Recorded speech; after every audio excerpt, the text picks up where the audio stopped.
10 సంవత్సరాలు ఏ గురువు అనుభవించలేని కష్టాలు అనుభవించాను. ఆధ్యాత్మిక జీవితం ఒకవైపు ఉంటే నేను ఎంత పరిశుద్ధంగా ఉండాలని అనుకున్నానో దానికి విరుద్ధంగా మారింది. బాలయేసు మీద పాట రాయడం, చాలామంది ప్రజలు మెచ్చుకోవడం, ఒక పండగ రోజున బాలయేసు పండగ రోజున ఆ పాటను ప్రజలకు అంకితం చేయడం. బాలయేసు భక్తులారా భయము లేక తరలి రండి, బాగు చేయు యేసు మన తోడు ఉన్నాడు, బలమునిచ్చు యేసు నిన్ను నడిపించును, బాధలన్నీ తొలగించి అభయమిచ్చును, మన బాధలన్నీ తొలగించి అభయమిచ్చును.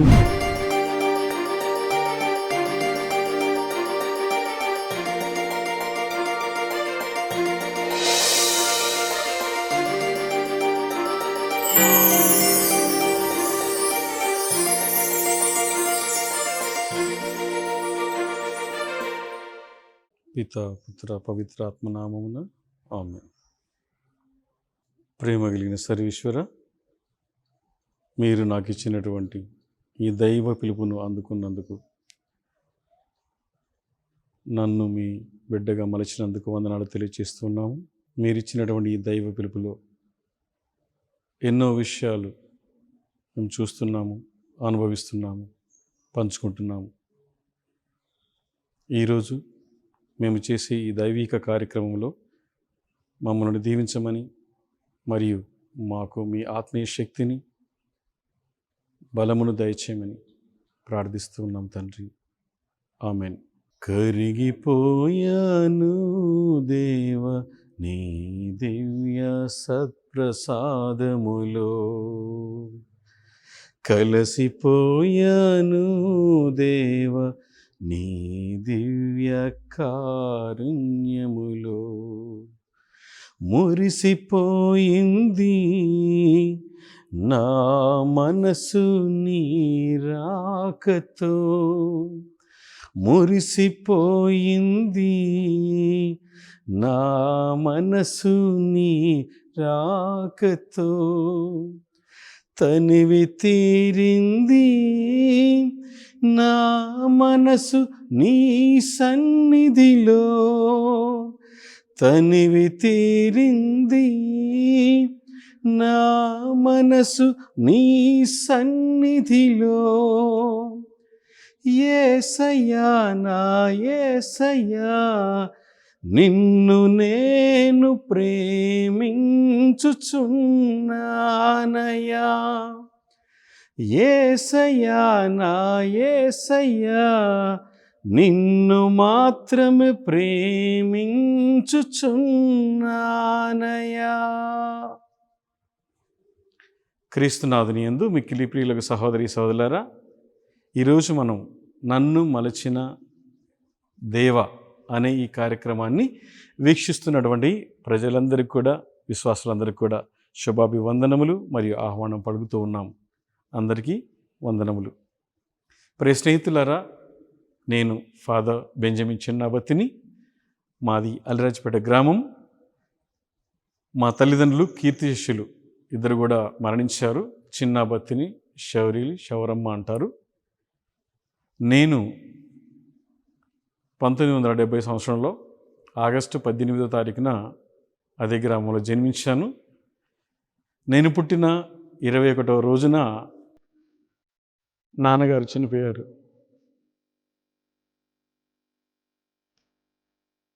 అది బాగా వర్షం కురిసిన రాత్రి కాబట్టి ఎవరు బయటికి వెళ్ళే పరిస్థితి కూడా లేదు. ఆ సమయంలో నేను ఏడ్చినట్టుగా అమ్మ చెప్పేవాళ్ళు. అయినప్పటికీ నా చిన్నతనం నుండి నాన్నను చూడలేదు. కొన్నిసార్లు ఎదిగిన తర్వాత అమ్మని ప్రశ్నించడం జరిగింది. అమ్మ, నాన్నగారు ఎక్కడికి వెళ్ళారంటే చేనుకు పోయేదని అబద్ధం చెప్పేది. తర్వాత ఇంటి పక్కన వాళ్ళందరూ కూడా మీ నాన్న చనిపోయాడు, మీ నాన్న చనిపోయాడు అంటే నాకు అర్థం కాకపోయేది. చిన్న బిడ్డని కదా, ఆ వయసులో నాకేం అర్థం కాలేదు. కొన్నాళ్ళ తర్వాత కొంతమంది చనిపోతూ ఉంటే అప్పుడు అర్థమైంది నాన్నగారు చనిపోయారండి ఇదా అని. నేను వెళ్ళి అమ్మని అడిగాను, అబద్ధం ఎందుకు చెప్పేవాడిని? అమ్మ ఒక మాట చెప్పేది, "నువ్వు చిన్నోడినన్నా నీకు చెప్తే అర్థం కాదు, అందుకనే చేనికి పోయాడనో ఊడిపోయాడనో అబద్ధం చెప్పేదాన్ని తప్ప రెండేది ఏం కదా" అన్నాను చెప్పేవాళ్ళు. అలా పెరిగాను. పెరుగుతున్న సమయంలో నేను కొంచెం ఆకతాయి. ఆకతాయి అంటే గుడికి వెళ్ళేవాడిని కాదు, ప్రార్థన చేసేవాడిని కాదు. ఇక మా ఇంట్లో నేను ఐదవ వాడిని. ముగ్గురు అన్నయ్యలు, ఒక అక్క, నేను ఐదవ వాడిని. కాబట్టి నేను ఎదుగుచుండగా నా బాల్య దశలో గవర్నమెంట్ స్కూల్లో చదివేవాడిని. చదవడానికి ముందుగా మా ఊరికి ఫాదర్ ఫిలిప్ కొరాన్ అని ఎస్విడి సంఘానికి చెందినటువంటి ఒక ఫాదర్ గారు వచ్చారు. అప్పుడు నేను ఫస్ట్ క్లాస్ అని గుర్తుంది. ఆ సమయంలో ఆయన చెప్పే ప్రసంగాలు, ఆయనకి భాష రాదు, అయినప్పుడు కూడా చాలా చక్కగా ప్రసంగించేవాడు. మరి ఏం జరిగిందో నాకు తెలియదు, కానీ ఆ చిన్న వయసులో అది నన్ను ఆకట్టుకుంది. అప్పుడు నేను అనుకున్నాను, గురువు కావాలనే ఒక కోరిక నా మొట్టమొదటి ప్రారంభ ప్రేరణ అది కారణం. ఎదుగుచుండగా అలా జరిగిపోయింది. అలా 2 సంవత్సరాలు గడిచిపోయాయి. సెకండ్ క్లాస్ వరకు పూర్తి చేశాను. అయితే గ్రామంలో ఉన్నటువంటి సిస్టర్స్ నన్ను పిలిచి వేరే చోటికి వెళ్ళమంటే, ఫాతిమా అప్పర్ ప్రైమరీ స్కూల్ అని ఫాతిమాపూర్లో ఉంటుంది, షాద్నగర్ దగ్గరలో లేదా శంషాబాద్ దగ్గరలో ఉంటుంది. అక్కడ 7th వరకు చదివాను. ఈ మధ్యలో కొంచెం బ్రేక్ ఏంటంటే 6th క్లాస్ అయిపోయిన తర్వాత సిస్టర్స్ నన్ను చదివించనని అన్నారు. ఆ సమయంలో ఒక sister, Saint Anne's CSC congregation సంబంధించినటువంటి సిస్టర్ గారు, సిస్టర్ ఎమిలియా, వాళ్ళు నన్ను అడగగా ఎందుకు డిస్కంటిన్యూ చేస్తున్నావు అని అడిగితే, సిస్టర్స్ చదివించనన్నారు అన్నాను. అప్పుడు మళ్ళీ ఏం చేస్తామంటే, ఇంటికి వెళ్ళి ఇక్కడే కూర్చుంటాను, లేకపోతే పని చేసుకుంటాను అని చెప్పాను, లేదా గవర్నమెంట్ స్కూల్లో చదువుతానని చెప్పాను. అప్పుడు ఆ సిస్టర్ గారు నన్ను తట్టి లేపి, ఇప్పుడు వెళ్ళేది 7th క్లాస్ కాబట్టి మధ్యలో బ్రేకప్ చేస్తే బాగుండదు అని చెప్పేసి సిస్టర్ గారే ప్రేరణ ఇవ్వడం వల్ల 7th కంటిన్యూ అయింది. ఈలోపు అంటే ఈ 3rd క్లాస్ నుండి 7th క్లాస్ వరకు 2 ప్రేరేపణలు. మొదటి ప్రేరేపణ ఏంటంటే ఫాదర్ ఫిలిప్ కొరాన్. ఎప్పుడు ఇంట్లో ఉన్నా కూడా ఒక 20 మంది 15 మంది పిల్లల్ని వేసుకొని పూజ చేసేవాడిని. ఇప్పటికి కూడా పూజ అంటే చాలా ఇష్టం. దివ్యబలి పూజ చేసేవాడిని. అప్పుడు మేము చిన్నపిల్లం కాబట్టి మనందరికీ తెలిసిన విధంగా గ్రామాల్లో చిన్న చిన్న గురుగులు చేసుకొని దాంట్లో వండుకోవడం, తినడం, అలాంటిది పూజా బలి నేను చేసేవాడిని. వత్తాసు పిల్లల్ని పక్కకు పెట్టుకొని. తర్వాత నేను కూడా వత్తాసులో ఉన్నాను కాబట్టి అవి ఎలా చేసే పిల్లలకి బోధించేవాడిని, చెప్పేవాడిని. దాని ప్రకారం మేము చేసుకున్నాం. అయితే అక్కడ సిస్టర్ స్కూల్కి వెళ్ళిన తర్వాత 3rd క్లాస్ నుండి 7th క్లాస్ వరకు చదివానని చెప్పాను కదా. అయితే 3rd, 4th, 5th క్లాస్లో మా అక్కయ్య ఇచ్చిన 2వ ప్రేరణ. ఆమె అప్పుడు సెయింట్ ఆన్స్ స్కూల్ రెడ్డిపాలెంలో చదివేవాళ్ళు. అక్కడ నుండి నాకు ఒక లేఖ వచ్చేది, ప్రతి నెల ఒక లేఖనే వచ్చేది. నేను ఒక మంచి సిస్టర్ అవుతాను, నువ్వు కూడా ఒక మంచి గురువు కావాలని అనేవాళ్ళు. అది కూడా బాగా ప్రేరణ కలిగించింది. ఇక చిన్ననాటి నుండి అలా అలా అలా అలా పెరిగాను కాబట్టి ఎక్కువ కాలం సిస్టర్ల మధ్యలో పెరిగాను. సిస్టర్సే నన్ను చదివించారు కాబట్టి అమ్మ సరిగా పని చేయలేకపోవడం, పని ఉన్నప్పుడు చేసుకోవడం, లేనప్పుడు కూలికి పనిపోవడం జరిగింది. ఎలాగంటే నాన్నగారు లేరు కాబట్టి కొద్ది కష్టం అనుభవించాం. భోజనానికి కూడా కొద్ది కష్టంగా ఉంది. అలా పెరిగాం. కాబట్టి ఈ 7th క్లాస్లో బ్రేకప్ అవుతుంది అనుకున్న సమయంలో ఈ సిస్టర్ గారు వెండి తట్టి ఆ 7th క్లాస్ని కంటిన్యూ చేయించారు అక్కడే. 7th క్లాస్ అయిపోయిన తర్వాత అదే సిస్టర్స్ అన్నారు, మేము మీకు సాయం చేయము, నువ్వు ఎక్కడైనా చదువుకోపో అని చెప్పేసి వదిలేశారు.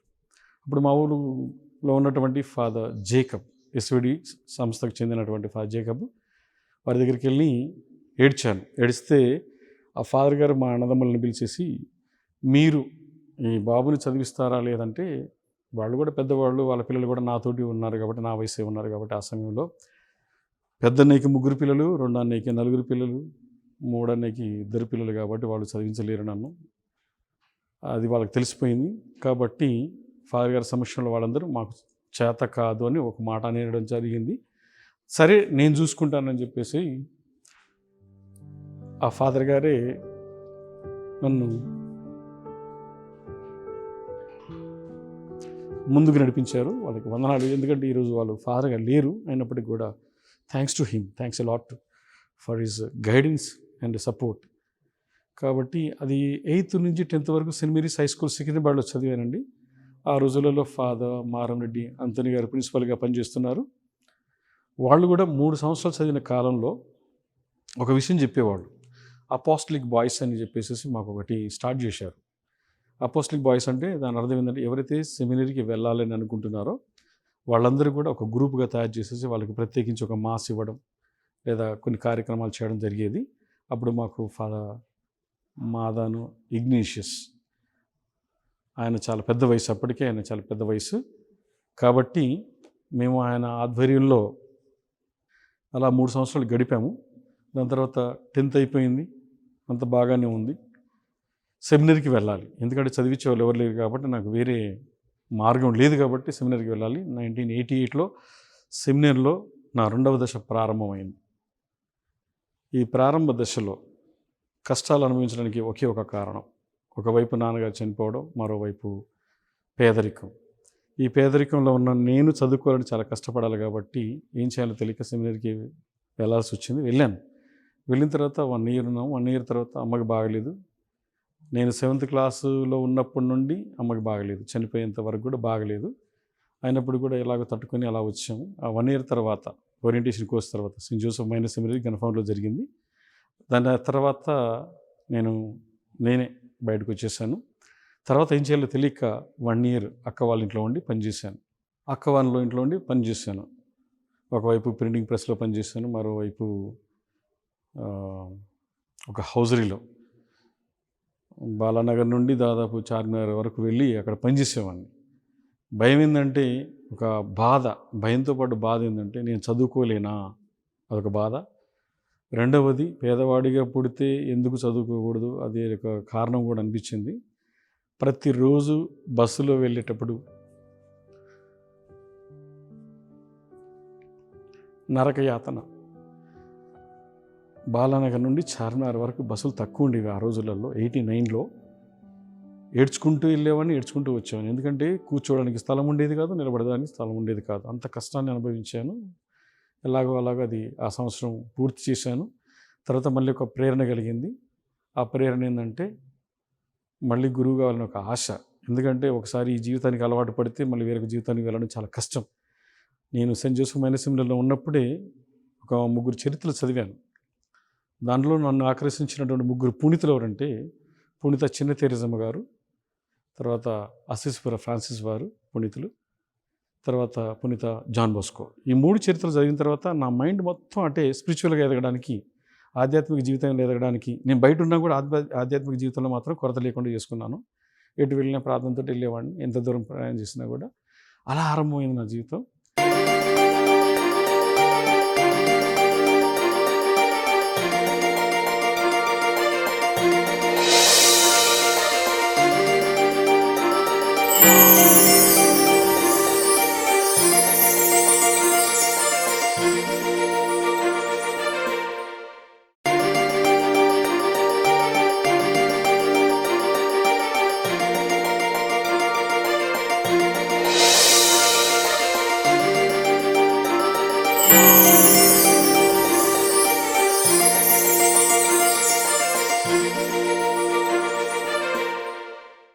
నైన్టీన్ 1990లో నా 2వ దశ ప్రారంభమైంది. చదివించేవారు లేరు కాబట్టి నాకు ఒక ఆలోచన వచ్చింది. మళ్ళీ సెమినరీలో పోతే ఎలా ఉంటుందనే ఆలోచన ద్వారా నా స్నేహితుల ద్వారా పల్లటైన సంస్థలు చేరాను. 1990 నుండి 91 నవంబర్ వరకు అక్కడ ఉన్నాను. కొన్ని కారణాల వల్ల, చిన్న కారణాల వల్ల మా బ్యాచ్నే దాదాపు 18 మంది ఉంటే 18 మందిని కూడా వాళ్ళు పంపించడం జరిగింది. ఒకరి తర్వాత ఒకరు 1 or 2 yearsలో మొత్తం కంప్లీట్ చేసేసారు. ఎవరిని గురువు కాకుండా చేశారు. అయితే నన్ను బయటికి పంపించారు కాబట్టి ఒక మాట అన్నాను, ఫాదర్ నాకు గురువు కావాలని ఆశ ఉంది, చిన్న తప్పు కోసం నన్ను ఇట్లా పంపిస్తే బాగుంటుందా అని అడిగితే no you have no right to stay back here అని ఒక మాట అన్నారు. ఆ మాటతో చాలా బాధపడ్డాను. ఏడ్చుకుంటూ ఇంటికి వచ్చేసాను. ఇంటికి రాగానే మా అమ్మ 1991లో నవంబర్లో ఇంటికి వచ్చాను. ఇంటికి వచ్చిన తర్వాత ఒక మాట అడిగారు, ఒకటే మాట. ఆ మాట ఏంటంటే, అయ్యా నువ్వు తప్పు చేసావా, ఎందుకు వచ్చావు, గురువు అవుతానని అనుకున్నాను కదా అనగానే నాకు కన్నీళ్ళమ్మటి నీళ్ళు ఆగిపోలేదుగా, ఏడ్చేశాను. ఎప్పుడైతే ఏడ్చానో మళ్ళీ ఒక ఆలోచన, మనశ్శాంతి లేని ఆలోచన, ఎక్కడ తిరిగినా ఎక్కడ ఉన్నా ప్రార్థన చేసినా అదే ఆలోచన, ఎందుకు వచ్చాను, ఎందుకు పంపించారు, చిన్న తప్పు చేస్తే ఇంత పెద్ద శిక్ష అని చెప్పేసి ఆలోచనలు పడిన తర్వాత అనుకోకుండా నేను ఆంధ్ర లయోలా కాలేజీలో 1991 నుండి 93 వరకు నా ఇంటర్మీడియట్ చదివాను కాబట్టి అక్కడ మాకు తెలుగును బోధించే ఒక లెక్చరర్ రవీంద్ర బాస్, ఆయన తెలుగు చాలా చక్కగా చెప్పేవాళ్ళు. కొంచెం మా ఇద్దరు సిమిలారిటీస్ని ఆయన ఫీజు నా ఫీజు కొద్దిగా కలుస్తూ ఉంటుంది. ప్రతిసారి నాతో మంచిగా మాట్లాడేవాడు. మరి ఎందుకు మాట్లాడేవాడో నాకు అర్థం కాకపోయేది.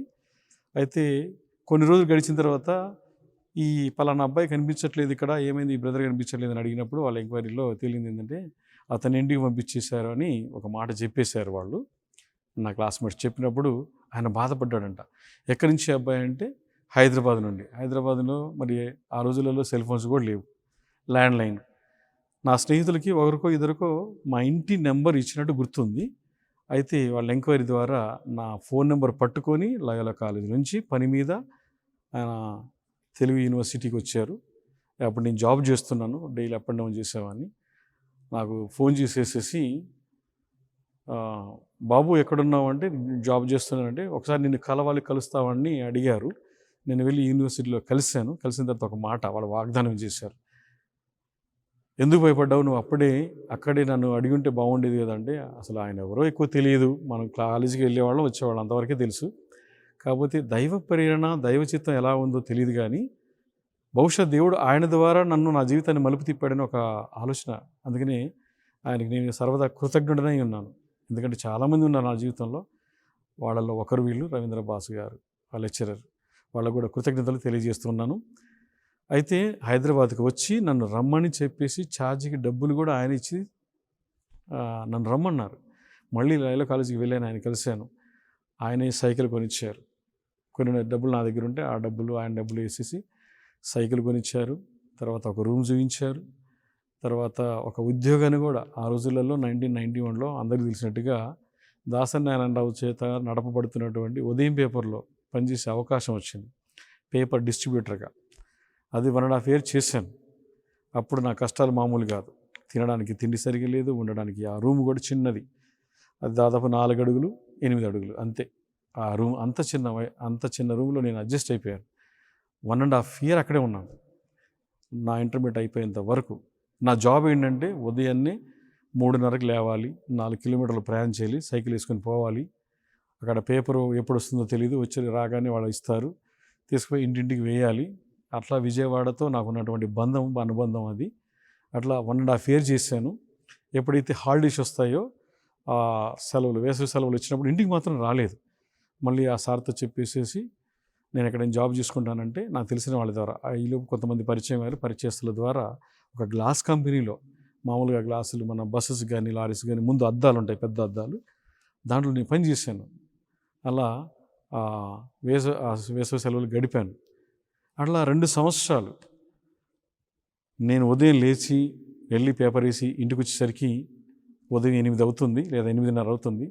అప్పుడు వచ్చేసి వంట చేసుకొని తినేసి మళ్ళీ 10 గంటల వరకు కాలేజీకి వెళ్ళేవాడిని. మళ్ళీ సాయంత్రం 4:30కి వచ్చేవాడిని. వచ్చి నాకు నిద్ర ఉండేది కాదు, చాలా అలసట ఉండేది.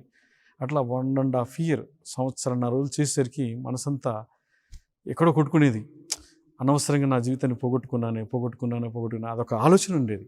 అయినప్పుడు ఆధ్యాత్మిక జీవితం చూడండి, నేను గుడికి మాత్రం తప్పించేవాడిని కాదు. ఎప్పుడు సమయం ఉంటే అప్పుడు గుడికి వెళ్ళేవాడిని.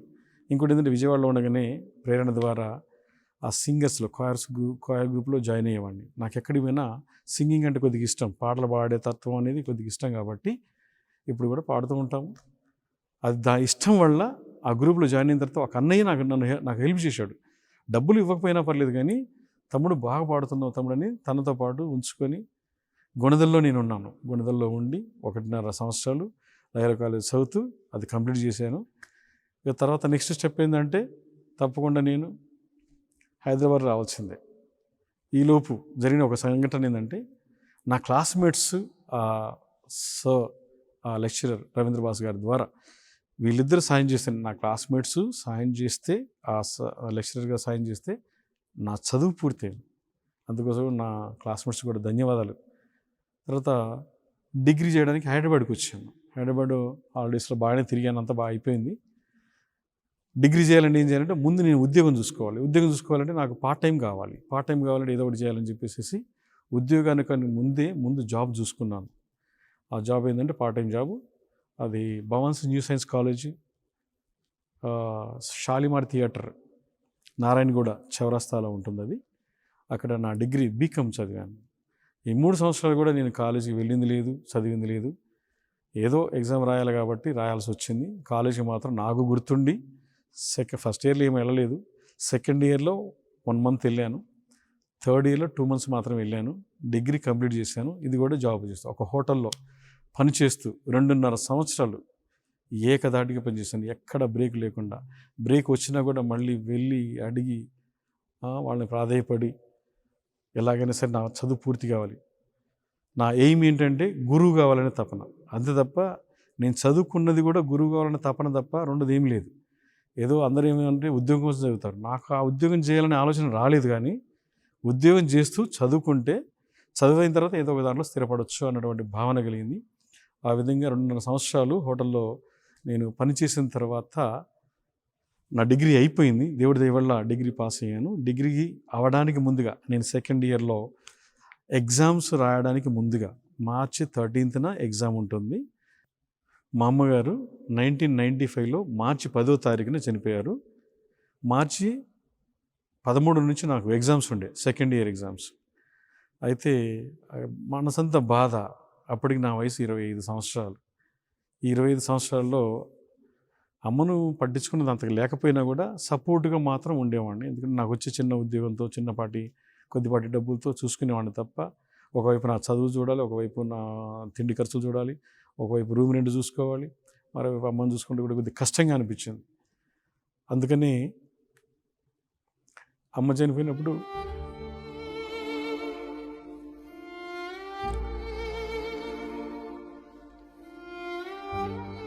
నాకు ఎవరు దిక్కులేరని చెప్పేసి చాలా బాధ కలిగింది. 1995లో మార్చి 10వ తారీఖున అమ్మ చనిపోయిన కారణంగా 2 ఎగ్జామ్లు కూడా రాయలేకపోయాను.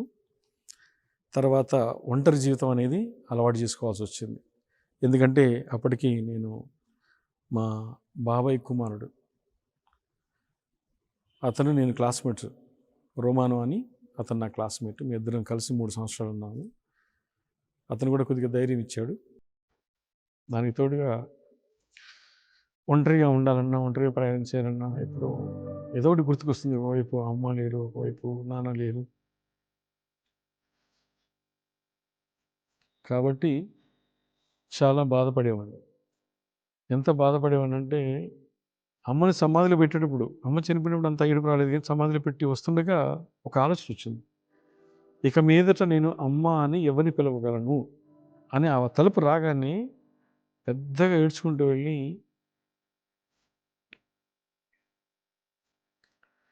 అమ్మ సమాధి మీద పడి ఏడ్చేశాను. గట్టిగా ఏడ్చేశాను. అది నా జీవితంలో మర్చిపోలేదు. ఇప్పటికి కూడా అమ్మల గురించి మాట్లాడినా, నాన్నల గురించి మాట్లాడినా వీళ్ళిద్దరిని గుర్తు చేసుకుంటాను. ఎందుకంటే ఒకప్పుడు బాగా బ్రతికిన కుటుంబం అని ప్రజలు అనేవాళ్ళు. నాన్నగారికి మంచి పేరు ఉండేది, అది గుర్తు చేసుకునేవాళ్ళు. ఆ తర్వాత డిగ్రీ ఎలాగో కంప్లీట్ అయిపోయింది.